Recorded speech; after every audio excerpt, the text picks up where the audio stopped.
Hello welcome to student. അപ്പം നമ്മൾ ഇന്ന് എടുക്കാൻ പോകുന്നത് സുവോളജി തന്നെയാണ്. അതിനു മുൻപ് ഞങ്ങളുടെ യൂട്യൂബ് ചാനൽ ആദ്യമായിട്ടാണ് നിങ്ങൾ കാണുന്നതെങ്കിൽ തീർച്ചയായിട്ടും സബ്സ്ക്രൈബ് ചെയ്യുക, എല്ലാവർക്കും ഷെയർ ചെയ്ത് കൊടുക്കുക.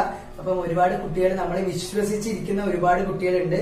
സോ നിങ്ങൾ പേടിക്കണം, നിങ്ങൾക്ക് ഞങ്ങളോടുള്ള വിശ്വാസം ഞങ്ങൾ ഒരിക്കലും തകർക്കില്ല. So don't worry about that. നമ്മുടെ പോർഷൻസ് ഒക്കെ കറക്റ്റ് ടൈമിൽ തീർക്കും, നിങ്ങൾ പേടിക്കണ്ട.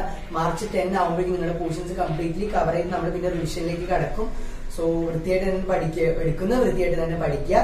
സോ ഇന്ന് നമ്മൾ എടുക്കാൻ പോകുന്ന ചാപ്റ്റർ എന്ന് പറയുന്നത് സുവോളജിയാണ്. സുവോളജിയിലെ 5ാമത്തെ ചാപ്റ്റർ ആണ്. And principles of inheritance and variation. നിങ്ങൾക്ക് അറിയാം, ജീൻസും റിലേറ്റഡ് ഒക്കെ ആയിട്ടുള്ള ഒരു ചാപ്റ്റർ ആണിത്. സോ നമുക്ക് തുടങ്ങാം. ചാപ്റ്ററിലേക്ക് കൂടുതലായിട്ടൊന്നും ഞാൻ പറയുന്നില്ല, ചാപ്റ്ററിലേക്ക് കിടക്കാം. അപ്പൊ principles of inheritance and variation എന്താണ്? നമ്മൾ ഈ ചാപ്റ്റർ പറയുന്നതിന് മുമ്പ് നമുക്ക് നോക്കാം എന്താണ് ഇൻഹെറിറ്റൻസ്, എന്താണ് വേരിയേഷൻ എന്നുള്ളത് നോക്കാം. ഇൻഹെറിറ്റൻസ് എന്ന് പറഞ്ഞാൽ എന്താ? പാരമ്പര്യമായി നമുക്ക് ഇൻഹെറിറ്റ് ചെയ്തു വന്നാൽ അല്ലെങ്കിൽ പാരമ്പര്യമായി കിട്ടിയതിനെയാണ് ഇൻഹെറിറ്റൻസ് എന്ന് നമ്മൾ പറയുന്നത്. പാരമ്പര്യമായി നമുക്ക് ക്യാരി ചെയ്ത ഒരു ക്യാരക്ടർ കിട്ടിയെങ്കിൽ അത് നമ്മൾ ഇൻഹെറിറ്റ് ചെയ്തിരിക്കുന്ന ക്യാരക്ടറാണ്. വേരിയേഷൻ എന്ന് പറഞ്ഞാൽ എന്താണ്? വ്യത്യാസം അല്ലെങ്കിൽ വ്യതിയാനം നമുക്ക് ഉണ്ടാവുന്ന, നമ്മുടെ പാരന്റിനെ വെച്ച് നോക്കുമ്പോൾ നമുക്ക് ഉണ്ടാവുന്ന വ്യത്യാസങ്ങളാണ് വേരിയേഷൻ എന്ന് പറയുന്നത്. സോ ഇതിന്റെ പ്രിൻസിപ്പിൾസ് എന്താണ് അല്ലെങ്കിൽ ഇതിന്റെ ഫാക്ടേഴ്സ് എന്താണ് എന്നുള്ളതാണ് നമ്മൾ നോക്കുന്നത്. സോ നിങ്ങൾക്ക് അറിയുമായിരിക്കും മെൻഡൽസ് ലോ ഓഫ് ഇൻഹെറിറ്റൻസ്. നമ്മൾ പറയും, ഈ ഒരു ചാപ്റ്റർ പറയുമ്പോൾ തന്നെ നമുക്ക് ആദ്യം വരുന്നത് ജീൻ എന്ന് പറയുന്ന ഒരു കാര്യം പറയുമ്പോൾ തന്നെ നമുക്ക് ആദ്യം ഓർമ്മ വരുന്നത് ഗ്രിഗർ മെന്റലിനെയാണ് അല്ലെ. സോ നമുക്ക് നോക്കാം. ഗ്രിഗർ മെന്റൽ എന്ന് പറയുന്ന വ്യക്തിയാണ് ജനറ്റിക്സിന്റെ, ജനിതക ശാസ്ത്രത്തിന്റെ പിതാവ് അല്ലെങ്കിൽ ഫാദർ ഓഫ് ജനറ്റിക്സ് എന്ന് അറിയപ്പെടുന്നത്. It's Gregor mental. സോ ഓർത്ത് വെക്കുക. അദ്ദേഹം ഹൈബ്രിഡൈസേഷൻ നടത്തിയിട്ടാണ് ഇത് കണ്ടുപിടിച്ചത്. പീ പ്ലാന്റ്സിൽ, അതായത് ഗാർഡൻ പീസ് നമ്മൾ ശരിക്കും നടത്തിയത് അവരക്ക എന്നൊക്കെ പറയില്ല, അതിലാണ് അദ്ദേഹം എക്സ്പെരിമെന്റ്സ് നടത്തുന്നത്. ഗാർഡൻ പീസിൽ നടത്തിയ ശേഷമാണ് അദ്ദേഹം കണ്ടുപിടിക്കുന്നത്. ഈ ഒരു എക്സ്പെരിമെന്റ് കണ്ടുപിടിക്കുന്നത് ഏകദേശം എന്റെ അറിവ് ശരിയാണെങ്കിൽ ഒരു 30 വർഷത്തോളം ഇതിനു വേണ്ടിയിട്ട് മാത്രം മൂപ്പർ ഒരുപാട് ക്രോസ് ഹൈബ്രിഡൈസേഷൻ നടത്തിയിട്ടാണ് കണ്ടുപിടിക്കുന്നത്. അത്രയും കാലം വർക്ക് ചെയ്തിട്ടുണ്ട് ഇതിനു വേണ്ടിയിട്ട്. അപ്പൊ പിസം സാറ്റിവം എന്നുള്ളതാണ് ഗാർഡൻ പീസിന്റെ സയന്റിഫിക് ആയിട്ടുള്ള നെയിം ഓർത്ത് വെക്കുക. അപ്പൊ ഗ്രിഗർ മെന്റല് ഒരു 7 ക്യാരക്ടേഴ്സ് ആണ് നമ്മുടെ പ്ലാന്റ്സിന്റെ ട്രൂ ബ്രീഡിങ്ങിന് വേണ്ടിയിട്ട് യൂസ് ചെയ്ത് 7 ക്യാരക്ടേഴ്സ്. ആ 7 ക്യാരക്ടേഴ്സിൽ കോൺട്രാസ്റ്റിംഗ് ആയിട്ടുള്ള ക്യാരക്ടേഴ്സ് ഏതൊക്കെയാണെന്ന് ഞാൻ പറയാം. ഒന്നെന്ന് പറയുന്നത് സ്റ്റെമ്മിന്റെ ഹൈറ്റ് ആണ്. Okay, stem height. രണ്ടാമത്തെ ഫ്ലവർ കളർ ആണ്. മൂന്നാമത്തെ ഫ്ലവർ പൊസിഷൻ. നാലാമത്തെ pot shape, pot colour, seed shape, seed colour. ഇതാണ് 7. ഇതില് സ്റ്റെം ഹൈറ്റ് ടോൾ ഉണ്ട്, ഡ്വാഫ് ഉണ്ട്, കുഞ്ഞതും ഉണ്ട്, വലുതും ഉണ്ട്. ഈ കുഞ്ഞതിനെ നമ്മൾ റെപ്രസെന്റ് ചെയ്യുന്നത്, അതായത് കുഞ്ഞതും വലുതും എന്ന് പറയുമ്പോൾ ഇതിൽ വലുതായിട്ടുള്ള അല്ലെങ്കിൽ എപ്പോഴും ഡോമിനന്റ് ആയി നിൽക്കുന്ന ടോൾ അല്ലെങ്കിൽ വയലറ്റ് അങ്ങനെയുള്ള കളർ, അങ്ങനെയുള്ള കാര്യങ്ങളാണ്. അതിന് നമ്മൾ എപ്പോഴും ക്യാപിറ്റൽ ലെറ്റർ കൊണ്ട് ഡിനോട്ട് ചെയ്യും. അതുപോലെ കുഞ്ഞതായിട്ടുള്ള ക്യാരക്ടറെ നമ്മൾ എന്ത് ചെയ്യും? എപ്പോഴും സ്മോൾ ലെറ്റർ കൊണ്ട് ഡിനോട്ട് ചെയ്യും. ഇതാണ് ഇപ്പൊ ക്യാപിറ്റൽ ടി സ്മോൾ ടി എന്ന് പറഞ്ഞാൽ അവിടെ ഡോമിനന്റ് ആയി നിൽക്കുന്നത് ക്യാപിറ്റൽ ടി ആണ്. അപ്പൊ അവിടെ ടോൾ ആയിരിക്കും ഉണ്ടാവുക. സ്മോൾ ടി എന്ന് ഇൻഡിക്കേറ്റ് ചെയ്യുന്ന ഡ്വാർഫാണ്. അത് അതിലുണ്ട്, അത് അതിൽ എന്താ ക്യാരി ചെയ്ത് വന്നിട്ടുണ്ട്, പക്ഷെ അത് എക്സ്പ്രസ്ഡ് അല്ല. അത് റിസസീവ് ട്രേറ്റ് ആണ്, അഥവാ റിസസീവ് ക്യാരക്ടർ ആണ്. ടോൾ എന്ന് പറയുന്നത് ഡോമിനന്റ് ട്രേറ്റ് അഥവാ ഡോമിനന്റ് ക്യാരക്ടർ. അത് നിങ്ങൾക്ക് അറിയുന്ന കാര്യമാണ്, നിങ്ങൾ 10ാം ക്ലാസ്സിൽ പഠിച്ചിട്ടുള്ള കാര്യമായിരിക്കും. എന്നാലും ഞാൻ ഒരിക്കൽ കൂടെ പറഞ്ഞേ. സോ കളർ പറയുകയാണെങ്കിൽ വയലറ്റും എടുത്തു, വൈറ്റും എടുത്തു. നമുക്കറിയാം വയലറ്റ് കളർ പി ഉണ്ട്, വൈറ്റ് കളർ ഉണ്ട്. ഫ്ലവറിന്റെ പൊസിഷൻ ഒന്ന് ആക്സിയൽ, ഏറ്റവും മുകളിലും ഒന്ന് ടെർമിനൽ അടിയിലുള്ളത് എടുത്തു. പിന്നെ പോഡ് ഷേപ്പ്, പോഡ് എന്ന് പറഞ്ഞാൽ അതിന്റെ കവറിങ്, അത് ഇൻഫ്ലേറ്റഡ്, ഒരുപാട് എന്താ പറയാ നല്ല പൊങ്ങി നിൽക്കുന്നതും ഭയങ്കര സ്ട്രിംഗിൾഡ് ആയി കോൺസ്ട്രക്റ്റഡ് ആയിട്ടുള്ളത് എടുത്തു. പോഡിന്റെ കളർ ഗ്രീനും അതുപോലെ യെല്ലോയുമായിട്ടുള്ളത് എടുത്തു. സീഡ് ഷേപ്പ് ആണെങ്കിൽ ഒന്ന് റൗണ്ട് ആയിട്ടുള്ളതും മറ്റേത് റിംഗിൾഡ് ആയി ചുരുങ്ങിയ സീഡും, ഈ ഒരു ക്യാരക്ടർ എടുത്തു. സീഡിന്റെ കളർ എടുക്കുവാണെങ്കിൽ യെല്ലോയും ഗ്രീനും. ഇങ്ങനെയാണ് അദ്ദേഹം പലതരത്തിലുള്ള ക്യാരക്ടേഴ്സിന്റെ കോൺട്രാസ്റ്റിംഗ് ക്യാരക്ടർ വെച്ച് എക്സ്പെരിമെന്റ്സ് ചെയ്തതെന്നുള്ളതാണ്. അപ്പൊ ഇന്ന് ആൾക്ക് മനസ്സിലായി ഒരു ജീൻ മാത്രം ഇൻഹെറിറ്റ് ചെയ്തു പോകുന്നു, എന്തൊരു സാധനം ഇൻഹെറിറ്റ് ചെയ്ത് പോകുന്നുണ്ടെന്ന് മനസ്സിലായി. പിന്നീടാണ് അത് എന്തൊരു ക്യാരക്ടർ ട്രാൻസ്ഫർ ചെയ്യപ്പെടുന്നുണ്ടെന്ന് മനസ്സിലായി. പിന്നീടാണ് അദ്ദേഹം കണ്ടുപിടിക്കുന്ന ജീനാണ്, അതിന്റെ ജീനിന് പേര് കൊടുത്തു. ആ ജീനാണ് ഇത് പോയതെന്ന് പിന്നീടാണ് മനസ്സിലാവുന്നത്. സോ ഇതില് അദ്ദേഹം ഇപ്പൊ ആദ്യം ചെയ്തത് മോണോ ഹൈബ്രിഡ് ക്രോസ്. അപ്പൊ നമ്മൾ മോണോ ഹൈബ്രിഡ് ക്രോസിനെ കുറിച്ചാണ് പറഞ്ഞത്. മോണോ ഹൈബ്രിഡ് ക്രോസ് എന്ന് പറഞ്ഞു കഴിഞ്ഞാൽ എന്താണ്? ഇംഗ്ലീഷിലൊരു ഡെഫിനേഷൻ വേണമെങ്കിൽ പറയാം, A cross involving 2 plants differing in 1 character pair. അല്ലെ, ഒരു ക്യാരക്ടർ പെയറിൽ ഡിഫറെന്റ് ആയിട്ട് വരുന്നതാണ്. അതായത് ഇപ്പോ ഒരു ക്യാരക്ടർ എന്ന് പറഞ്ഞാൽ എന്താണ്? ഹൈറ്റ് എന്ന് പറയുന്ന ഒരു ക്യാരക്ടർ എടുത്താൽ അതിലുള്ള പേരാണ് ടോളും ഡ്വാർഫും, ശരിയല്ലേ? അപ്പൊ അതിൽ വ്യത്യാസം വരുന്നു മാത്രം, ടോളിലും ഡ്വാർഫിലും വ്യത്യാസം വരുന്നു. ഒരു ക്യാരക്ടർ പെയറാണ്, അതിൽ 2 ടൈപ്പ് ഓഫ്, ഒരു ക്യാരക്ടറാണ്, അതിൽ 2 ടൈപ്പ് ഓഫ് പെയർ ഇൻവോൾവ് ചെയ്യും, അത്രേ ഉള്ളൂ. ഓക്കെ, മെന്റല് എക്സാമ്പിളിലൂടെ പറഞ്ഞിരിക്കുന്ന Mendel cross tall and dwarf plants to study the inheritance of one gene എന്നാണ്. ഞാൻ പറഞ്ഞ കാര്യം തന്നെ ടോളും ഡോർഫിനെയും ക്രോസ് ചെയ്തിട്ടാണ് ആ ജീൻ, അതായത് ഹൈറ്റ് എന്ന് പറയുന്നതിന്റെ ജീൻ എങ്ങനെ ട്രാൻസ്ഫർ ചെയ്യപ്പെടുന്നു എന്ന് പഠിക്കാൻ അദ്ദേഹം ശ്രമിച്ചത്. അടുത്താണ് അല്ലീൽ. എന്താണ് അല്ലീൽ? അല്ലീൽ എന്ന് പറഞ്ഞ ജീനിന്റെ അൾട്ടർനേറ്റീവ് ആണ് അല്ലീൽ. അല്ലീൽ എന്ന് പറയുന്നത് റെപ്രസെന്റ് ചെയ്യുന്നത് നമ്മുടെ എന്താ പറയാ ആൽഫബറ്റിക് ലെറ്റേഴ്സ് യൂസ് ചെയ്തിട്ടാണ്. ഫോർ എക്സാമ്പിൾ പറയുകയാണെങ്കിൽ ക്യാപിറ്റൽ ടി എന്ന് പറയുന്നത് എന്തിന്? ടോൾ എന്ന് പറയുന്നതിന്റെ അല്ലീലാണ്. സ്മോൾ ടി എന്ന് പറയുന്നത് ഡ്വാർഫിന്റെയാണ്. ഇത് രണ്ടും ഹൈറ്റ് എന്ന് പറയുന്ന ഒരു ക്യാരക്ടറിനെയാണ് കാണിക്കുന്നത് എന്നുള്ളതാണ് പറയുന്നത്. അടുത്താണ് ഫീനോടൈപ്പ്. എന്താണ് ഫീനോടൈപ്പ്? ഫീനോടൈപ്പും ജീനോടൈപ്പും. ഫീനോടൈപ്പ് എന്ന് പറഞ്ഞു കഴിഞ്ഞാൽ ഫിസിക്കലി എക്സ്പ്രസ് ചെയ്യുന്ന ക്യാരക്ടറിനെയാണ് ഫീനോടൈപ്പ് എന്ന് പറയുന്നത്. ആൻഡ് ജീനോടൈപ്പ് എന്ന് പറഞ്ഞു കഴിഞ്ഞാൽ ജെനറ്റിക് കോൺസ്റ്റിറ്റ്യൂഷൻ, എന്താണോ അതിന്റെ ജീനകത്തുള്ളത് അതിനെയാണ് ജീനോടൈപ്പ് എന്ന് പറയുന്നത്. ഫിസിക്കലി എക്സ്പ്രസ് ചെയ്യുന്നതിന് ഫീനോടൈപ്പ് എന്നും ആൻഡ് ജെനറ്റിക്കലി ഉള്ളതിന് ജീനോടൈപ്പ് എന്നും പറയുന്നു. ഇവിടെ നമ്മൾ ക്രോസ് ചെയ്ത സമയത്ത് നമുക്ക് കിട്ടിയിട്ടുണ്ട് മോണോ ഹൈബ്രിഡ് ഫീനോടൈപ്പും റേഷ്യോയും അതുപോലെ മോണോ ഹൈബ്രിഡ് ജീനോടൈപ്പിക് റേഷ്യോയും കിട്ടിയിട്ടുണ്ട്. ഇവിടെ ക്രോസ് ചെയ്ത് വെച്ചിരിക്കുന്നത് നിങ്ങൾക്ക് കാണാനായിട്ട് പറ്റും. ക്രോസ് ചെയ്യുന്ന സമയത്ത് നമുക്ക് മോണോ ഹൈബ്രിഡ് ഫീനോടൈപ്പിക് റേഷ്യോ കിട്ടും, അതുപോലെ മോണോ ഹൈബ്രിഡ് ജീനോടൈപ്പിക് റേഷ്യോയും കിട്ടും. മോണോ ഹൈബ്രിഡ് ഫീനോടൈപ്പിക് റേഷ്യോ എന്ന് പറഞ്ഞു കഴിഞ്ഞാൽ അതിന്റെ എക്സ്പ്രസ് ചെയ്തിട്ടുള്ള ക്യാരക്ടേഴ്സിനെ നമ്മൾ ജനറലി പുറത്തുനിന്ന് നോക്കുമ്പോൾ നമുക്ക് മനസ്സിലാവുന്നതാണ് ഫീനോടൈപ്പിക് റേഷ്യോ എന്ന് പറയുന്നത്. ആൻഡ് അകത്തുള്ള ജെനറ്റിക് കോൺസ്റ്റിറ്റ്യൂഷൻ നമ്മൾ എടുത്ത് പഠിക്കുമ്പോൾ നമുക്ക് കിട്ടുന്നതാണ് ജീനോടൈപ്പിക് റേഷ്യോ എന്ന് പറയുന്നത്. ഇവിടുത്തെ മോണോ ഹൈബ്രിഡ് ഫീനോടൈപ്പിക് റേഷ്യോ ആണെങ്കിൽ നിങ്ങൾ ചെയ്ത് നോക്കുമ്പോൾ നിങ്ങൾക്ക് ക്രോസ് ചെയ്യുമ്പോൾ തന്നെ നിങ്ങൾക്ക് മനസ്സിലാവും ടോള് ടോള് ടോള് ഒരു ഡ്വാർഫ്. അപ്പൊ 3:1 എന്നുള്ള റേഷ്യോ ആയിരിക്കും കിട്ടുക. ഇനി നിങ്ങൾ എന്താ പറയാ ക്രോസ് ചെയ്ത് നോക്കിയിട്ട് നിങ്ങൾക്ക് കിട്ടിയ ജീനിന്റെ അല്ലീൽസിനെ എടുത്ത് നോക്കുമ്പോൾ എങ്ങനെയായിരിക്കും കിട്ടുക? ഒരു ഹോമോസൈഗസ് ടോൾ ഉണ്ടാവും, അതായത് ക്യാപിറ്റൽ ടി എന്ന് പറയുന്ന ഒന്നുണ്ടാവും, സ്മോൾ ടി എന്ന് പറയുന്ന ഒന്നുണ്ടാവും, ക്യാപിറ്റൽ ടി സ്മോൾ ടി എന്ന് പറയുന്ന രണ്ടെണ്ണം ഉണ്ടാവും. അപ്പോൾ 1:2:1 എന്നുള്ള രീതിയിലായിരിക്കും നിങ്ങൾക്ക് ഫീനോടൈപ്പിക് റേഷ്യോ കിട്ടും. ഞാൻ പറയുന്നത് മനസ്സിലാവുമെന്ന് വിചാരിക്കുന്നു. ഇവിടെ കാണുന്നുണ്ടല്ലോ, കൺഫ്യൂഷൻ വരേണ്ട കാര്യമില്ല. അടുത്താണ് അതർ പാറ്റേൺസ് ഓഫ് ഇൻഹെറിറ്റൻസ്. ഈ ഇൻഹെറിറ്റൻസ് വേറെ ഏതൊക്കെ പാറ്റേണിലൂടെയാണ് കിട്ടുന്നത് എന്നുള്ളതാണ് പറയുന്നത്. അതിൽ ആദ്യത്തെയാണ് ഇൻകംപ്ലീറ്റ് ഡോമിനൻസ്. എന്താണ് ഇൻകംപ്ലീറ്റ് ഡോമിനൻസ് എന്നുള്ളതാണ് പറയുന്നത്. ഇപ്പൊ നമ്മൾ ഇവിടെ എന്താ പറയാ ക്രോസ് ചെയ്തു, ക്രോസ് ചെയ്തിട്ട് എടുത്തപ്പോൾ നമുക്ക് രണ്ട് ക്യാരക്ടേഴ്സ് ടോളും ഡ്വാർഫും എന്ന് പറയുന്ന ക്യാരക്ടർ കിട്ടി. ഞാനൊരു ചോദ്യം അങ്ങോട്ട് ചോദിക്കട്ടെ, ടോളുമല്ല ഡ്വാർഫുമല്ലാത്ത ഒരു ക്യാരക്ടർ കൂടെ അവിടെ വന്നാലോ? ഇത് രണ്ടും കൂടി മിക്സ് ചെയ്ത് ടോളും അല്ല ഡ്വാർഫും അല്ല, ഇതിന്റെ രണ്ടിന്റെയും ഇടയിൽ നിൽക്കുന്ന ഒരു ക്യാരക്ടർ വരാൻ ചാൻസ് ഉണ്ടല്ലോ, വരാലോ, നിങ്ങൾക്ക് ചിന്തിക്കാലോ അത്, ശരിയല്ലേ? ഇപ്പം ഞാൻ എക്സാമ്പിൾ, ഇവിടെ ഉള്ള എക്സാമ്പിൾ തന്നെ ഞാൻ പറഞ്ഞുതരാം. നമ്മളിവിടെ നിങ്ങൾ 4 മണി ചെടി കണ്ടിട്ടുണ്ടോ എന്ന് എനിക്കറിയില്ല. ഞാൻ പിക്ചർ ഇവിടെ ഇപ്പൊ പിക്ചറിൽ കാണുന്നില്ലേ, ഈ 4 മണി ചെടി പിക്ചറിലെങ്കിൽ കണ്ടിട്ടുണ്ടാവും. ഈ ചെടി റോസ് കളറുണ്ട്, വെള്ള കളറുണ്ട്, അല്ലെങ്കിൽ റെഡ് കളറുണ്ട്, വെള്ള കളറുണ്ട്. ഇത് രണ്ടും കൂടി ക്രോസ് ചെയ്താൽ റോസ് അല്ലെങ്കിൽ റെഡും കിട്ടും വെള്ളയും കിട്ടും. അതിനിടയ്ക്ക് ഇതിന് രണ്ടും കൂടെ കലർന്നിട്ട് ഒരു പിങ്ക് കളർ കൂടെ വന്നാലോ? മനസ്സിലായോ പറഞ്ഞത്? അതിനെയാണ് എന്ത് പറയുന്നത്? ഇൻകംപ്ലീറ്റ് ഡോമിനൻസ് എന്ന് പറയുന്നത്. അതായത് രണ്ടും ക്ലിയർലി ഡോമിനേറ്റ് ചെയ്യാതെ ഇടയ്ക്ക് ഒരു ഇന്റർമീഡിയറ്റ് ക്യാരക്ടർ കൂടെ വരിക, അതാണ് ഇൻകംപ്ലീറ്റ് ഡോമിനൻസ് എന്ന് പറയുന്നത്. അത്രേ ഉള്ളൂ. ഇവിടെ പറയുന്നതാണ് സ്നാപ് ഡ്രാഗൺ പ്ലാന്റ്, സ്നാപ് ഡ്രാഗൺ ഡോഗ് ഫ്ലവർ എന്നൊക്കെ പറയും, അല്ലെങ്കിൽ ആന്ററീനിയം എന്ന് പറയും, അല്ലെങ്കിൽ മിറാബിലിസ് ജലബ, അതായത് നമ്മുടെ 4 മണി പ്ലാന്റ്, ഞാനിപ്പോ പറഞ്ഞ പ്ലാന്റ്, അതിനെയാണ് നമ്മുടെ മെന്റൽ എന്ത് ചെയ്തു? ക്രോസ് ചെയ്ത്. അങ്ങനെ ക്രോസ് ചെയ്ത സമയത്ത് റെഡും വൈറ്റും കൂടെ ചെയ്തപ്പോൾ ഒരു പിങ്ക് കളർ കൂടെ ഇടയിൽ വെച്ച് കിട്ടി. അപ്പോ അതെന്ന് പറയുന്ന അവിടുത്തെ ഫീനോടിപ്പിക് ആൻഡ് ജീനോടിപ്പിക് റേഷ്യോ എന്ന് പറയുന്നത് എന്താണ്? 1 റെഡ് 2 പിങ്ക് 1 വൈറ്റ്, 1:2:1 എന്നുള്ള രീതിയിൽ ജീനോടിപ്പിക് റേഷ്യോയും ഫീനോടിപ്പിക് റേഷ്യോയും രണ്ടും ഈക്വൽ ആയിട്ട് വരും. അതിന്റെ കാര്യം എന്താണ്? ഇൻകംപ്ലീറ്റ് ഡോമിനൻസ് എന്ന് പറയുന്ന ഒരു ഫാക്ടർ അവിടെ ഇടയിൽ കയറി വന്നതുകൊണ്ടാണ്. ഓക്കെ, അപ്പം 1:2:1 എന്ന് പറയുന്നതിനേക്കും അടുത്ത ജീനോടിപ്പിക് ആൻഡ് ഫീനോടിപ്പിക് റേഷ്യോ നിങ്ങൾക്ക് മനസ്സിലാവും. ക്രോസ് ചെയ്ത് നോക്കുമ്പോൾ മനസ്സിലാവും, ഒരു റെഡ് ആയിരിക്കും, 2 പിങ്ക് ആയിരിക്കും, ഒരു വൈറ്റ് ആയിരിക്കും, 2 ജീനോടിപ്പിക്കും ആൻഡ് ഫീനോടിപ്പിക് റേഷ്യോയിലും വരിക. അവിടെ പിക്ചർ കാണുന്നുണ്ടല്ലോ, മനസ്സിലായില്ലേ?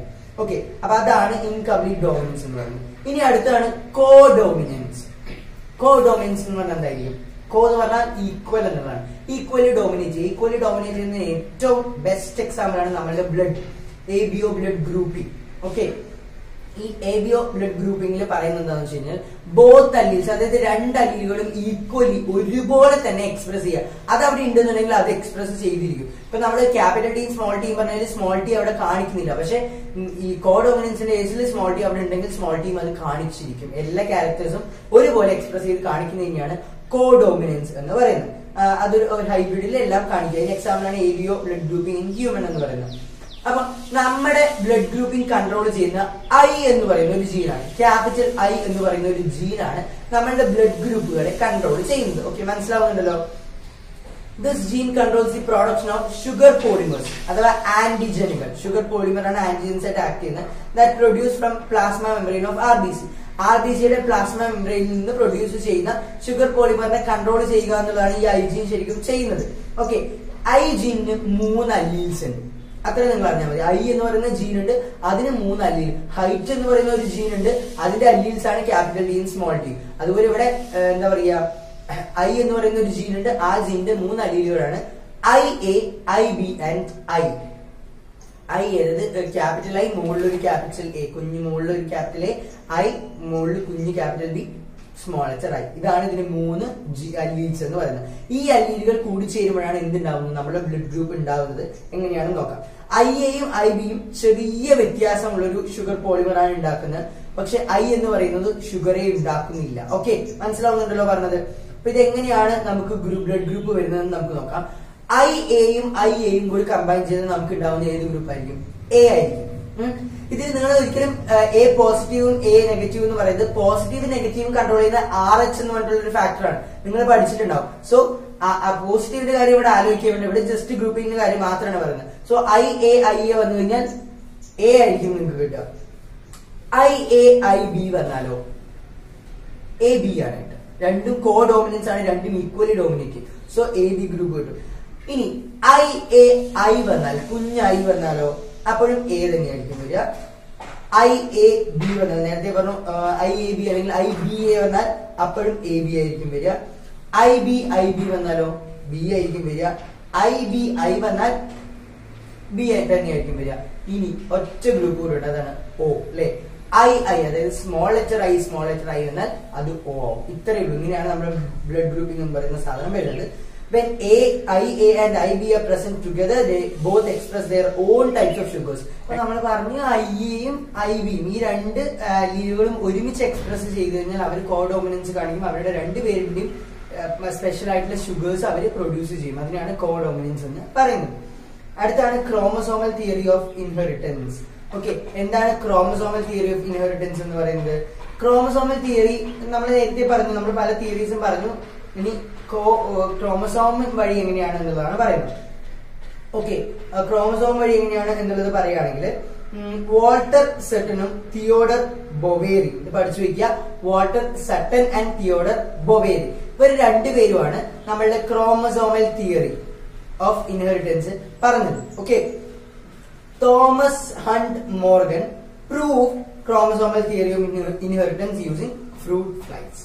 ഇപ്പൊ പറഞ്ഞത് വാൾട്ടർ സട്ടനും തിയോഡർ ബൊവേറിയും ആണെങ്കിൽ പോലും നമ്മുടെ തോമസ് ഹണ്ട് മോർഗന് കേട്ടിട്ടുണ്ടാവും എന്ന് വിചാരിക്കുന്നു. പഴനീച്ചകൾ കേട്ടിട്ടുണ്ടോ നിങ്ങൾ? നമ്മുടെ മാമ്പഴമൊക്കെ പഴുത്തു കഴിഞ്ഞാൽ, മാങ്ങയൊക്കെ പഴുത്തു കഴിഞ്ഞാൽ അതിൽ വന്നിരിക്കും ലൈക്ക് കടന്നലിന്റെ കുഞ്ഞു സൈസ് പോലത്തെ ഒരു സാധനം, കുഞ്ഞു കുഞ്ഞു ഈച്ച, പഴനീച്ച എന്ന് പറയും, ഫ്രൂട്ട് ഫ്ലൈസ്. ആ ഫ്രൂട്ട് ഫ്ലൈസിനെ വെച്ചുകൊണ്ടാണ് തോമസ് ഹണ്ട് മോർഗൻ എക്സ്പെരിമെന്റ്സ് നടത്തുന്നത്. അദ്ദേഹം കുറെ കാലം എക്സ്പെരിമെന്റ്സ് നടത്തിയിട്ടുണ്ടായിരുന്നു. എങ്ങനെയാണെന്ന് വെച്ച് കഴിഞ്ഞാൽ എന്തുകൊണ്ടാണ് ഈ ഫ്രൂട്ട് ഫ്ലൈസിനെ തന്നെ സെലക്ട് ചെയ്തെന്നുള്ളൊരു ക്വസ്റ്റ്യൻ വരാൻ ചാൻസ് ഉണ്ട്. എന്തുകൊണ്ടാണ് ഫ്രൂട്ട് ഫ്ലൈസിനെ ക്രോമസോംസിന്റെ തിയറിക്ക് വേണ്ടി യൂസ് ചെയ്തത് എന്നുള്ള ഒരു ഫാക്ടർ വരുമ്പോൾ കുറച്ച് പോയിന്റ്സ് നിങ്ങൾ നിർബന്ധമായിട്ടും എഴുതണം. നമുക്ക് നോക്കാം. എന്താന്ന് വെച്ച് കഴിഞ്ഞാൽ ഇവരെ വളരെ സിമ്പിൾ ആയിട്ടുള്ള ഒരു സിന്തറ്റിക് മീഡിയത്തിൽ ഗ്രോ ചെയ്തെടുക്കാനായിട്ട് പറ്റും. ആരെ? ഫ്രൂട്ട് ഫ്ലൈസിന്. രണ്ടാമത്തെ കാര്യം എന്ന് പറയുന്നത് അവരുടെ ലൈഫ് സൈക്കിൾ എന്ന് പറയുന്നത് ഏകദേശം 12 മുതൽ 14 ദിവസം വരെയാണ്. 12 മുതൽ 14 ദിവസത്തിനുള്ളിൽ ഇവര് ചത്തുപോകും. സോ അതുകൊണ്ട് തന്നെ ഇത് പെട്ടെന്ന് പഠിക്കാൻ പറ്റും. എല്ലാ കാര്യങ്ങളും കുട്ടിയാവുന്നു, വലുതാവുന്നു, പെട്ടെന്ന് തന്നെ മരിക്കുന്നു. സോ ലൈഫ് സൈക്കിൾ പെട്ടെന്ന് തന്നെ തീരും. സോ നമുക്ക് എളുപ്പം പഠിച്ചെടുക്കാനായിട്ട് പറ്റും. Breeding can be done through out the year. അങ്ങനെ പ്രത്യേക സീസൺസും കാര്യങ്ങളൊന്നും ഇല്ല. എപ്പോ വേണമെങ്കിലും നമുക്ക് എന്ത് ചെയ്യാം, ഇവരെ ബ്രീഡ് ചെയ്ത് ലാബിനകത്ത് ബ്രീഡ് ചെയ്ത് എടുക്കാനായിട്ട് പറ്റും. Hundreds of progenies per meeting. ഒരു സമയത്ത് ഉണ്ടാവുന്ന പ്രോജനീസ് എന്ന് പറഞ്ഞാൽ 100ൽ കൂടുതലാണ്. സോ അതുകൊണ്ട് തന്നെ ഒരുപാട് നമുക്ക് പഠിക്കാനായിട്ട് കിട്ടും എന്നുള്ളതാണ്.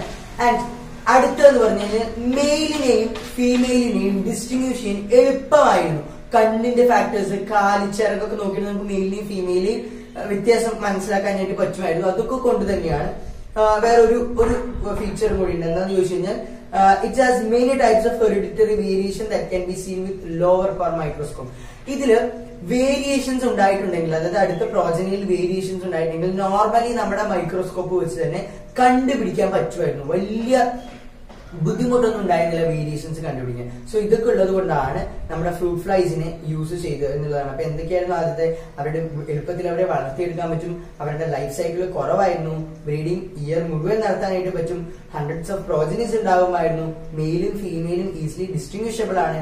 ആൻഡ് ലാസ്റ്റ് വൺ എന്ന് പറയുന്നത് വേരിയേഷൻസ് ലോവർ പവർ മൈക്രോസ്കോപ്പ് വെച്ച് തന്നെ കണ്ടുപിടിക്കാനായിട്ട് പറ്റുമായിരുന്നു. സോ ഇതാണ് ക്രോമസോമൽ തിയറി ഓഫ് ഇൻഹെറിറ്റൻസിൽ പറയുന്നത്. അതിന് ആ തിയറി പറഞ്ഞു, അതെന്താണെന്ന് പറഞ്ഞു, അത് എന്തുകൊണ്ടാണ് ഫ്രൂട്ട് ഫ്ലൈസിനെ സെലക്ട് ചെയ്തത് എന്ന് നമ്മൾ പറഞ്ഞു. അടുത്താണ് സെക്സ് ഡിറ്റർമിനേഷൻ, ജനിതക നിർണയം, ലിംഗ നിർണയം എന്നൊക്കെ പറയും അല്ലെ. ജനിതക നിർണയമല്ല, സോറി, ലിംഗ നിർണയം. നമ്മുടെ ഏതാണ്, കുട്ടി ആണാണോ പെണ്ണാണോ എന്ന് നമ്മൾ നേരത്തെ ഒന്ന് പറഞ്ഞിട്ടുണ്ടായിരുന്നു.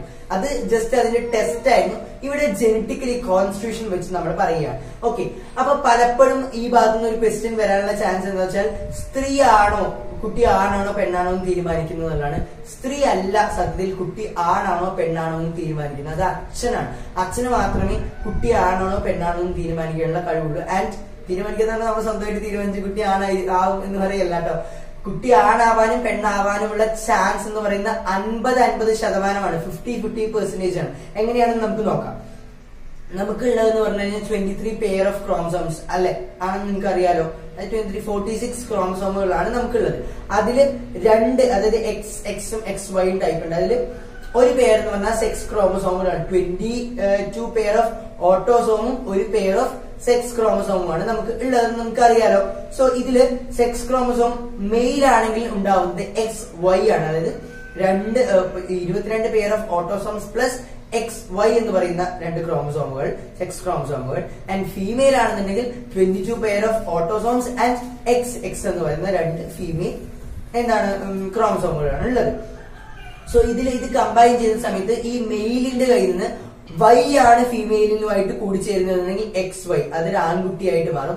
അല്ല, മെയിലിൽ നിന്ന് X തന്നെയാണ് പോകുന്നതെങ്കിൽ ഫീമെയിൽ Xും മെയിൽ Xും കൂടി കൂടിച്ചേരുന്ന XX ഒരു പെൺകുട്ടിയായിട്ട് മാറും. ഇത് രണ്ടും പെൺകുട്ടി ആവാനും ആൺകുട്ടി ആവാനും ഉള്ള ചാൻസ് എന്ന് പറയുന്നത് എന്താണ്, 50% ഉള്ളത്. ഇത്രയേ ഉള്ളൂ.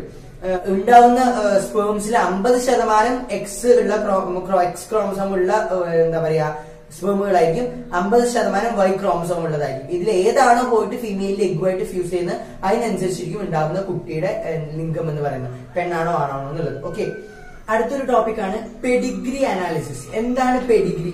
നായ്ക്ക് കൊടുക്കുന്ന പെഡിഗ്രി അല്ല.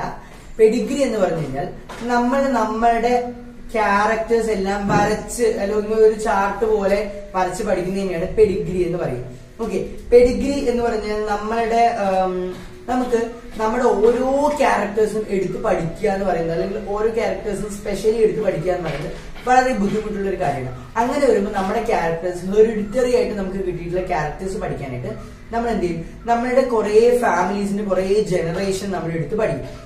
ഒരു എക്സാമ്പിൾ പറഞ്ഞുതരാം. ഏഴാം അറിവ് സിനിമയില്ലേ, ആ ഏഴാം അറിവ് സിനിമയില് ബോധിധർമ്മന്റെ ക്യാരക്ടർ ഇൻഹെറിറ്റ് കിട്ടിയത് പഠിക്കാൻ വേണ്ടി ശ്രുതി ഹാസൻ സൂര്യയുടെ ഫാമിലിയുടെ മൊത്തം ബ്ലഡ് കളക്ട് ചെയ്യുന്നത് നമ്മൾ കാണുന്നുണ്ട്. പല മുത്തശ്ശന്മാരുടെ, അമ്മായിമാരുടെ, ചേച്ചിമാരുടെ, കുഞ്ഞുങ്ങളുടെ ഒക്കെ കളക്ട് ചെയ്യുന്നുണ്ട്. അതിൽ സൂര്യക്ക് മാത്രമേ ആ ക്യാരക്ടർ ഹെറിഡിറ്ററി അല്ലെങ്കിൽ പകർന്ന് കിട്ടിയിട്ടുള്ളൂ. സോ അത് പഠിക്കാൻ വേണ്ടിയിട്ട് പെഡിഗ്രി ട്രീ ഉണ്ടാക്കാൻ വേണ്ടിയിട്ടാണ് ശ്രുതി ഹാസൻ അങ്ങനെ ബ്ലഡ് എല്ലാവരുടെയും കളക്ട് ചെയ്യുന്നത്. സോ നിങ്ങൾക്ക് മനസ്സിലായെന്ന് വിചാരിക്കുന്നു. സോ ഒരുപാട് ജനറേഷൻസിന്റെ ക്യാരക്ടേഴ്സ്, അല്ലീലുകൾ മനസ്സിലാക്കാൻ വേണ്ടി അല്ലെങ്കിൽ ഒരു ഡയഗ്രാമാറ്റിക് റെപ്രസെന്റേഷൻ ആയിട്ട് വരച്ചു വെക്കുന്നതിനെയാണ് നമ്മൾ എന്ത് പറയുക, പെഡിഗ്രി അല്ലെങ്കിൽ ഫാമിലി ട്രീ എന്ന് നമ്മൾ പറയുന്നത്. ഓക്കെ, ഇതിൽ ഒരുപാട് എന്താ പറയാ, ഈ പെഡിഗ്രി ശരിക്കും പെഡിഗ്രി അനാലിസിസ് എന്തിനാ ശരിക്കും യൂസ് ചെയ്യുന്നതെന്ന് ചോദിച്ചു കഴിഞ്ഞാല് ശരിക്കും പറയുന്നത് നമ്മൾക്ക് ഉള്ള അസുഖങ്ങൾ അല്ലെങ്കിൽ എന്തെങ്കിലും തരത്തിലുള്ള ട്രെയ്റ്റ്സ് നമുക്ക് ക്യാരി ചെയ്ത് കിട്ടിയിട്ടുണ്ടെന്നുണ്ടെങ്കിൽ, അബ്നോർമാലിറ്റികൾ ഉണ്ടെങ്കിൽ അതൊക്കെ മനസ്സിലാക്കാൻ വേണ്ടിയിട്ടാണ് നമ്മൾ എന്ത് ചെയ്യുക, ഈ പെഡിഗ്രി അനാലിസിസ് അഥവാ പെഡിഗ്രി ചാർട്ട് നമ്മൾ യൂസ് ചെയ്യുന്നത്. അപ്പൊ ഇതിൽ ഒരുപാട് സിമ്പിൾസും കാര്യങ്ങളും ഒക്കെ യൂസ് ചെയ്യുന്നുണ്ട്. പുരുഷന്മാരെ അല്ലെങ്കിൽ മെയിൽസിനെ റെപ്രസെന്റ് ചെയ്യാൻ നോർമലി ഒരു സ്ക്വയർ നമ്മൾ വരയ്ക്കും, അല്ലെങ്കിൽ ഫീമെയിൽസിനാണെങ്കിൽ ഒരു സർക്കിൾ ആണ് വരയ്ക്കുക. സെക്സ് അൺസ്പെസിഫൈഡ് ആണെന്നുണ്ടെങ്കിൽ ഡയമണ്ട് ആണ് വരയ്ക്കുക. ഓക്കെ, അപ്പൊ ഇതിന് എന്തെങ്കിലും അഫക്റ്റഡ് ആയിട്ടുള്ള ഇൻഡിവിജ്വൽ ആണെന്നുണ്ടെങ്കിൽ ഇതിന് നമ്മൾ മൊത്തത്തിൽ ഡാർക്ക് ചെയ്യും. സ്ക്വയർ ആണെന്നുണ്ടെങ്കിൽ ഹോളോ ആയിരിക്കും, സർക്കിൾ ആണെന്നുണ്ടെങ്കിൽ ഹോളോ ആയിരിക്കും, ഡയമണ്ട് ആണെങ്കിലും ഹോളോ ആയിരിക്കും. ഇതിന് നമ്മൾ മൊത്തത്തിൽ ഡാർക്ക് ചെയ്ത് കറുപ്പിച്ച് വരയ്ക്കും. നമ്മളിപ്പോ PSC എക്സാമിന് ബബിൾ ചെയ്യില്ലേ, അതുപോലെ ആക്കി വെക്കും. ഇത് അഫക്റ്റഡ് എന്ന് ഉദ്ദേശിക്കുന്നത് രോഗം മാത്രമല്ല കേട്ടോ, എന്തെങ്കിലും ക്യാരക്ടർ ആണെങ്കിൽ പോലും കിട്ടിയിട്ടുണ്ട് എന്നുണ്ടെങ്കിൽ നമ്മൾ അത് കിട്ടിയിട്ടുണ്ട് അല്ലെങ്കിൽ അഫക്ട് ചെയ്തിട്ടുണ്ട് എന്നുണ്ടെങ്കിൽ നമ്മളിൽ കാണിക്കുന്നുണ്ട്, റെപ്രസെന്റ് ചെയ്യുന്നുണ്ട് എന്നുണ്ടെങ്കിൽ അതിന് നമ്മൾ ഡാർക്ക് ചെയ്തിട്ടായിരിക്കും വരയ്ക്കും. ഇനി കല്യാണം കഴിഞ്ഞ് മീറ്റിംഗ് ആയിട്ടുണ്ട് എന്നുണ്ടെങ്കിൽ അതിനൊരു സിംഗിൾ ആയിട്ടുള്ള, കല്യാണം കഴിഞ്ഞ നിർബന്ധമില്ല, മീറ്റിംഗ് ആയിട്ടുണ്ട് എന്നുണ്ടെങ്കിൽ ഒരു സിംഗിൾ ലൈനും, നമ്മളുടെ ഫാമിലിയിലുള്ള ആരെങ്കിലും ആയിട്ട് തന്നെ മീറ്റിംഗ് ആണെന്നുണ്ടെങ്കിൽ 2 ലൈനും വെച്ച് റെപ്രസെന്റ് ചെയ്യും. നിങ്ങൾക്ക് ഒരു പിക്ചറിൽ കാണുന്നില്ലേ ഞാൻ പറയുന്ന കാര്യങ്ങൾ? പാരന്റ്സ് എപ്പോഴും മുകളിലും ചിൽഡ്രൻ എപ്പോഴും താഴെയുമായിരിക്കും ഉണ്ടാവുക. ഓക്കെ, മനസ്സിലാവുന്നുണ്ടെന്ന് വിചാരിക്കുന്നു. ഇനി 5 അൺഅഫക്റ്റഡ് ആയിട്ടുള്ള ഓഫ് സ്പ്രിംഗ് ഉണ്ട് എന്നുണ്ടെങ്കിൽ, അതായത് ഒരു കാര്യം നമ്മളൊരു ക്യാരക്ടർ പഠിക്കുകയാണെങ്കിൽ അത് 5 ഓഫ് സ്പ്രിംഗിലും ഒരു തരത്തിലും അത് അഫക്റ്റഡ് അല്ല എന്നുണ്ടെങ്കിൽ അതിന് ഒരു ഡയമണ്ടിനകത്ത് 5 എന്നുള്ള രീതിയിൽ റെപ്രസെന്റ് ചെയ്യും. ഓക്കെ, അപ്പൊ അതാണ് പെഡിഗ്രി അനാലിസിസിനെ കുറിച്ച് പറയാനുള്ളത്. ആൻഡ് ലാസ്റ്റ്, ഈ ചാപ്റ്ററിലെ ലാസ്റ്റ് ടോപ്പിക് ആണ് ജനറ്റിക് ഡിസോർഡേഴ്സ്. എന്തൊക്കെയാണ് ജനിതകമായിട്ടുള്ള ഡിസോർഡേഴ്സ്? ഈ ജനറ്റിക് ഡിസോർഡേഴ്സ് ഒന്നും നമുക്ക് മരുന്ന് വെച്ച് മാറ്റാൻ പറ്റില്ല. നമ്മുടെ ജീൻ കറക്ഷൻ അല്ലെങ്കിൽ ജീൻ തെറാപ്പി ചെയ്താൽ മാത്രമേ ഇതൊക്കെ നമുക്ക് പോകുള്ളൂ. അതിൽ ആദ്യത്തെയാണ് മെന്റേലിയൻ ഡിസോർഡേഴ്സ്. അതിലുള്ളതാണ് ഹീമോഫീലിയ അഥവാ റോയൽ ഡിസീസ്. എന്തുകൊണ്ടാണ് റോയൽ ഡിസീസ് എന്ന് പറയാൻ കാര്യം എന്ന് വെച്ച് കഴിഞ്ഞാൽ, ഹീമോഫീലിയ പണ്ട് കണ്ടിരുന്നത് രാജകുടുംബങ്ങളിൽ മാത്രമായിരുന്നു. ഓക്കെ, അതുകൊണ്ടാണ് അതിന് ഹീമോഫീലിയ എന്ന് അറിയുന്നത്. പ്ലേഗ് ആണെങ്കിൽ സാധാരണക്കാരിൽ എല്ലാവരിലും കണ്ടിരുന്നു. അങ്ങനെ 2 ഡിസീസാണ്. അപ്പൊ റോയൽ ഡിസീസ് ആണ് ഹീമോഫീലിയ. ഹീമോഫീലിയ എന്ന് പറഞ്ഞാൽ നമ്മുടെ സെക്സ് ക്രോമസോമിനെ അഫക്ട് ചെയ്യുന്നതാണ്. സെക്സ് ക്രോമസോമിലെ എക്സ് എന്ന് പറയുന്ന ക്രോമസോമിലായിട്ട് ലിങ്കുള്ള അസുഖമാണ് എന്ത്? ഹീമോഫീലിയ എന്ന് പറയുന്നത്. ഇതില് protein involving in the blood clotting is affected. നമ്മുടെ ബ്ലഡ് ക്ലോട്ട് ചെയ്യാൻ ഹെൽപ്പ് ചെയ്യുന്ന ഒരു പ്രോട്ടീനാണ് അഫക്ട് ചെയ്യുന്നത്. അതുകൊണ്ട് തന്നെ കുഞ്ഞൊരു മുറിവ് ഉണ്ടായി കഴിഞ്ഞാൽ പോലും ഒരുപാട് ചോര പോയിക്കൊണ്ടിരിക്കും. നിൽക്കില്ല, ചോര നിൽക്കാത്തൊരു സിറ്റുവേഷൻ, ക്ലോട്ടിംഗ് ഉണ്ടാവാത്തൊരു സിറ്റുവേഷൻ ആണ് ഉണ്ടാവുക. ഓക്കെ, അപ്പം ഈ ഡിസീസ് എന്ന് പറഞ്ഞാൽ 2 അല്ലീലുകളാണ് ഈ ഡിസീസിനെ കൺട്രോൾ ചെയ്യുന്നത്. സ്മോൾ എച്ചും ക്യാപിറ്റൽ എച്ചും. അതായത് ഹീമോഗ്ലോബിൻ അല്ലെങ്കിൽ ഹീമോഫീലിയ എന്നുള്ള സ്മോൾ എച്ചും ക്യാപിറ്റൽ എച്ചും. അങ്ങനെ പഠിച്ചാൽ മതി. ഹീമോഫീലിയ എച്ച് എന്നുള്ള രീതിയിൽ പഠിച്ചാൽ മതി. ക്യാപിറ്റൽ എച്ച് എന്ന് പറയുന്നത് നോർമലുമാണ്, സ്മോൾ എച്ച് എന്ന് പറയുന്നത് ഹീമോഫീലിയക്ക് റെസ്പോൺസിബിൾ ആയിട്ടുള്ള അല്ലീലുമാണ്. In females, hemophilia is very rare because it happens only when the mother is at least carrier and father hemophilic. Mother കാരിയറുമായിരിക്കണം, ഫാദർ ഹീമോഫീലിക്കുമാണെങ്കിൽ മാത്രമേ സ്ത്രീകൾക്ക് ഈ ഒരു പ്രശ്നം, ഈ ഒരു ഹീമോഫീലിയ കിട്ടുള്ളൂ. ഒരിക്കലും ഭയങ്കര റെയർ ആണ്. കാര്യം എച്ച് എന്ന് പറയുന്നത്, ക്യാപിറ്റൽ എച്ച് എന്ന് പറയുന്നത് നോർമൽ ആണ്, സ്മോൾ എച്ച് ആണ് ഇവിടെ എന്ത് പറയുന്നത് ഇതുള്ളതെന്ന് പറയുന്നത്. സ്മോൾ എച്ച് എന്ന് പറയുന്നത് നമ്മൾ XY ക്രോമസോം ലിങ്ക്ഡ് ആയതുകൊണ്ട് തന്നെ ഇവിടെ സ്മോൾ എച്ച് എന്ന് പറയുന്നതാണ് അത് ഹീമോഫീലിയ ഉള്ളത്. ക്യാപിറ്റൽ എച്ച് എന്ന് പറയുന്നത് വെറും കാരിയർ മാത്രമാണ്. സോ ഫീമെയിൽസിന് വരാനുള്ള ചാൻസ് വളരെ വളരെ വളരെ കുറവാണ്. അങ്ങനെ വരണമെന്നുണ്ടെങ്കിൽ അച്ഛൻ ഹീമോഫീലിക്കും അമ്മ കാരിയറുമായിട്ട് വരണം. ഓക്കെ, ക്യൂൻ വിക്ടോറിയയിൽ ഹീമോഫീലിയ ഉണ്ടായിരുന്നു. അവർ അതിന്റെ കാരിയർ ആയിരുന്നു. അതുകൊണ്ട് തന്നെ അവരുടെ പെഡിഗ്രി ട്രീ, അവരുടെ ഫാമിലിയുടെ പെഡിഗ്രി ട്രീ എടുത്ത് നോക്കുമ്പോൾ ഒരുപാട് പേർക്ക് ഹീമോഫീലിയ ഉള്ളതായിട്ട് നമുക്ക് കാണാനായിട്ട് പറ്റും. ഓക്കെ, അപ്പൊ അടുത്തതാണ് സിക്കിൾ സെൽ അനീമിയ. അനീമിയ എന്ന് പറഞ്ഞാൽ വിളർച്ച, ബ്ലഡ് ഇല്ലാത്തൊരു അവസ്ഥ വരികയാണ്. സോ സിക്കിൾ സെൽ അനീമിയ, അരിവാളിന്റെ ഷേപ്പിലുള്ള അനീമിയ എങ്ങനെയാണെന്ന് നോക്കാം. അത് നമ്മുടെ നോർമൽ ഓട്ടോസോം ആണ്. അതായത് നമ്മുടെ നോർമൽ ആയിട്ടുള്ള ക്രോമസോമിനെ അഫക്ട് ചെയ്യുന്ന ഒരു ഡിസീസ് ആണ് എന്ത് സിക്കിൾ സെൽ അനീമിയ എന്ന് പറയുന്നത്. അത് നമ്മുടെ പേരൻസിൽ നിന്ന് ഓഫ് സ്പ്രിങ്സിലേക്ക് ട്രാൻസ്ഫർ ചെയ്യപ്പെടാൻ പറ്റും. അത് എങ്ങനെയാന്ന് വെച്ച് കഴിഞ്ഞാൽ 2 പാരന്റ്സും കാരിയേഴ്സ് ആണെങ്കിൽ നമുക്ക് വരാനുള്ള ചാൻസ് ഉള്ളതാണ്. ഈ ഡിസീസ് എന്ന് പറഞ്ഞാൽ ഒരു പെയർ ഓഫ് അല്ലീലാണ് കൺട്രോൾ ചെയ്യുന്നത്. HbA എന്ന് പറഞ്ഞാൽ ഹീമോഗ്ലോബിൻ എയും ഹീമോഗ്ലോബിൻ എസും, ഇത് രണ്ടുമാണ് ഇതിനെ കൺട്രോൾ ചെയ്യുന്നത്. അപ്പം ഇവിടുത്തെ ഹോമോസൈഗസ് ഡോമിനന്റ് എന്ന് പറയുന്നത് HbA, അതായത് ഹീമോഗ്ലോബിൻ എ വന്നാൽ നോർമൽ ആണ്, ഹീമോഗ്ലോബിൻ എസ് വന്നാൽ അത് അഫക്റ്റഡ് ആണ്. നിങ്ങൾക്ക് മനസ്സിലാവും, 2 അല്ലീല് നമ്മൾ എക്സും വൈയും അല്ലെങ്കിൽ സ്മോൾ എച്ചും ക്യാപിറ്റൽ ലെറ്റർ എച്ചും എടുക്കുന്നതിന് പകരം ഹീമോഗ്ലോബിൻ എ, ഹീമോഗ്ലോബിൻ ബി എന്ന് എടുത്തിരിക്കുന്നു, അത്രയോ, അല്ലെങ്കിൽ ഹീമോഗ്ലോബിൻ എസ് എന്ന് എടുത്തിരിക്കുന്നു. ഓക്കെ, അപ്പം HbA HbS ആണെങ്കിൽ കാരിയർ ആണ്, കാരിയർ മാത്രമാണ്, അസുഖം ഉണ്ടാവില്ല. പക്ഷെ HbS ആണെങ്കിൽ അഫക്റ്റഡ് ആണ്. പിക്ചർ കാണുന്നുണ്ടല്ലോ, മനസ്സിലാവുന്നുണ്ടല്ലോ. ഓക്കെ, ഇനി ഈ ഡിഫക്ട് എങ്ങനെയാണ് ഉണ്ടാവുന്നത് വെച്ച് കഴിഞ്ഞാൽ നമ്മുടെ ബീറ്റാ ഗ്ലോബുലിൻ ചെയിനില് ഗ്ലൂട്ടമിക് ആസിഡിന്റെ പകരം 6th പൊസിഷനിൽ വാലിൻ വന്ന് സബ്സ്റ്റിറ്റ്യൂട്ട് ചെയ്യുമ്പോഴാണ് നമുക്ക് എന്ത് വരുന്നത്, സിക്കിൾ സെൽ അനീമിയ വരുന്നത്. ബീറ്റാ ഗ്ലോബുലിൻ ചെയിനില് 6th കോമ്പൗണ്ടില് GAG പോയിട്ട് GUG എന്ന് പറയുമ്പോൾ വാലിൻ വന്ന് സബ്സ്റ്റിറ്റ്യൂട്ട് ചെയ്താൽ അതിന് GUG എന്ന് പറയും. അങ്ങനെയാണ് നമുക്ക് സിക്കിൾ സെൽ അനീമിയ വരുന്നത്. ഇവിടെ മ്യൂട്ടേഷൻ വന്നിട്ടുള്ള ഹീമോഗ്ലോബിന്റെ ചെയിന് ഓക്സിജന്റെ ടെൻഷൻ വളരെ കുറവായതുകൊണ്ട്, ഓക്സിജന്റെ പ്രഷർ വളരെ കുറവായിട്ട് അതിനെ കോൺസ്ട്രിക്ട് ചെയ്ത് ഒരു കോൺകേവ് ഉണ്ടായിരുന്നു, അതായത് കോൺകേവ് സർക്കിൾ ആയിരുന്നത് പിന്നെ പ്രഷറിന്റെ ഇത് ഭയങ്കരമായിട്ട് കൂടിക്കൂടുന്ന ഒരു അരിവാളിന്റെ ഷേപ്പിലേക്ക് മാറും. അങ്ങനെ അത് ബ്ലഡിന്റെ ഫ്ലോനെ ബ്ലോക്ക് ചെയ്യും. അങ്ങനെയാണ് പ്രശ്നം വരുന്നത്. ഓക്കെ, മെന്റലി ഡിസോർഡേഴ്സ് പറഞ്ഞപ്പോൾ അടുത്താണ് ക്രോമസോമൽ ഡിസോർഡേഴ്സ്. പേരിൽ തന്നെ ഉണ്ട്, ക്രോമസോമിൽ വരുന്ന വ്യത്യാസങ്ങൾ കൊണ്ടുണ്ടാവുന്ന ഡിസോർഡേഴ്സ് അല്ലെങ്കിൽ അസുഖങ്ങളാണ് നമ്മൾ പറയാനായിട്ട് പോകുന്നത്. ഓക്കെ, അതിൽ ആദ്യത്തെയാണ് ഡൗൺസ് സിൻഡ്രോം. ഓക്കെ, അതെന്താന്ന് വെച്ച് കഴിഞ്ഞാൽ നമ്മുടെ ക്രോമസോമിൽ ഒരു ക്രോമസോം കൂടുതലാവുന്ന സിറ്റുവേഷനിലാണ് നമുക്ക് എന്ത് വരുന്നത്, ഡൗൺ സിൻഡ്രോം വരുന്നത്. ഓക്കെ, ഡൗൺ സിൻഡ്രോം വരുന്ന സമയത്ത് ട്രൈസോമി ഓഫ് 21 എന്ന് പറയും. അതായത് ഒരു ക്രോമസോം നമുക്ക് കൂടുതൽ അഡീഷണൽ കോപ്പി ആയിട്ട് വരും. അതുകൊണ്ടാണ് അതിന്റെ ജനറ്റിക് കോൺസ്റ്റിറ്റ്യൂഷൻ എങ്ങനെയാണെന്ന് ഞാൻ പറഞ്ഞുതരാം. 45A+XX or 45A+XY. നമുക്ക് നോർമലി 44A+XY അങ്ങനെയാണ് വരുന്നത്. അതായത് 22 പെയർ ഓഫ് ഓട്ടോസോംസും എന്താ പറയാ 22 പെയർ ഓഫ് ഓട്ടോസോംസും ഒരു 2 സെക്സ് ക്രോമസോമാണ്. പക്ഷെ ഇവിടെ 21 കൂടുതലായിരിക്കും. അതായത് 23 എന്നുള്ളത് പോയിട്ട് ഒന്ന് കൂടുതലായിട്ട് വരും. അങ്ങനെയാണ് 45 വരുന്നത്. മനസ്സിലായി? 44 ഉണ്ടാകുന്നിടത്ത് ഒന്ന് കൂടുതലായിരിക്കും, 45 ആയി. ഓക്കെ, മൊത്തം അപ്പൊ നമുക്ക് എത്ര ക്രോമസോം ഉണ്ടാവും? 47 ക്രോമസോം നമുക്ക് വരും. അങ്ങനെ വരുന്ന സമയത്ത് എന്തൊക്കെയാണ് ഇതിന്റെ ഈ ഫീച്ചേഴ്സ് അല്ലെങ്കിൽ സിംറ്റംസ് എന്ന് നോക്കാം. വളരെ short statured with small round head, വളരെ കുറുകിയതായിരിക്കും, വട്ടത്തിലുള്ള മുഖമായിരിക്കും. ബ്രോഡ് ഫ്ലാറ്റ് ഫേസ്, മുഖം എന്ന് പറയുന്നത് ഉരുണ്ടയായിരിക്കും പക്ഷെ ഭയങ്കര ഫ്ലാറ്റ് ആയിരിക്കും. അടുത്തെന്ന് പറയുന്നത് furrowed big tongue and partially open mouth, കുറച്ച് തുറന്നിട്ടുള്ള വായായിരിക്കും. ലൈക്ക് മൗത്തിൽ നമ്മുടെ നാവിൽ ലൈക്ക് കുഴിഞ്ഞ നാവായിരിക്കും ഉണ്ടാവുക. ഇനി many loops on finger tips, നമ്മുടെ ഫിംഗർ ടിപ്സിൽ ഒരുപാട് ലൂപ്പുകൾ, കുഴികൾ പോലെ ഉണ്ടാകും.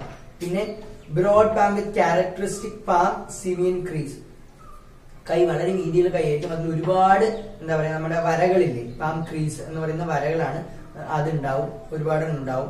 ഇനി retired physical, psychomotor and mental development, മൊത്തത്തിൽ വളർച്ച തീരെ കുറവായിരിക്കും. ബോഡിലി വളരെ തീരെ കുറവായിരിക്കും. ലൈക്ക് ഓട്ടിസം പോലെ എന്ന് പറയാൻ പറ്റില്ല, പക്ഷെ വളരെ കുറവായിരിക്കും. ഇനി കോൺജെനിറ്റൽ ഹാർട്ട് ഡിസീസ്, കോൺജെനിറ്റൽ എന്ന് പറഞ്ഞാൽ ജനിക്കുമ്പോൾ തന്നെ ഹാർട്ടിൽ ഡിസീസ്, എന്തെങ്കിലും തരത്തിലുള്ള ഡിസീസ് കാണാനായിട്ട് പറ്റും. അതാണ് അപ്പൊ നമ്മുടെ ഡൗൺസ് സിൻഡ്രോം. അടുത്താണ് ക്ലെൻഫിൽറ്റേഴ്സ് സിൻഡ്രോം. ക്ലെൻഫിൽറ്റേഴ്സ് സിൻഡ്രോം എന്ന് പറയുന്നത് നമ്മുടെ സെക്സ് ലിങ്ക്ഡ് ആണിത്. ഇതിൽ ഒരു എക്സ് ക്രോമസോം കൂടുതലായിരിക്കും, അതായത് 44A+XXY, ഒരു എക്സ് കൂടിയില്ലേ. അവിടെയും മൊത്തത്തിൽ 47 ക്രോമസോമാണ്, പക്ഷെ കൂടുന്നത് ഒരു എക്സ് ക്രോമസോമാണ്. നേരത്തെ കൂടുന്നത് നമ്മുടെ ഒരു ഓട്ടോസോമാണ് കൂടുന്നത്. ഓക്കെ, അപ്പൊ ക്ലെൻഫിൽറ്റേഴ്സ് എന്ന് പറഞ്ഞാൽ ഇവിടെ XX എന്ന് പറഞ്ഞാൽ ഒരു പുരുഷ ക്യാരക്ടർ കൂടി. സോ ഓവറോൾ മസ്കുലിൻ ഡെവലപ്മെന്റ് ആണ് ഉണ്ടാവുക. ഒരു സ്ത്രീ ക്യാരക്ടറാണ് കൂടിയിരിക്കുന്നത്. Y ആണ് ശരിക്കും, Y എന്ന് പറയുന്നതാണ് ശരിക്കും പുരുഷൻ എന്ന് പറയുന്ന ക്യാരക്ടർ. X എന്ന് പറഞ്ഞാൽ ഫീമെയിൽ ആണ്. അപ്പൊ ഒരു ഫീമെയിൽ ക്യാരക്ടർ കൂടുതൽ വന്നു.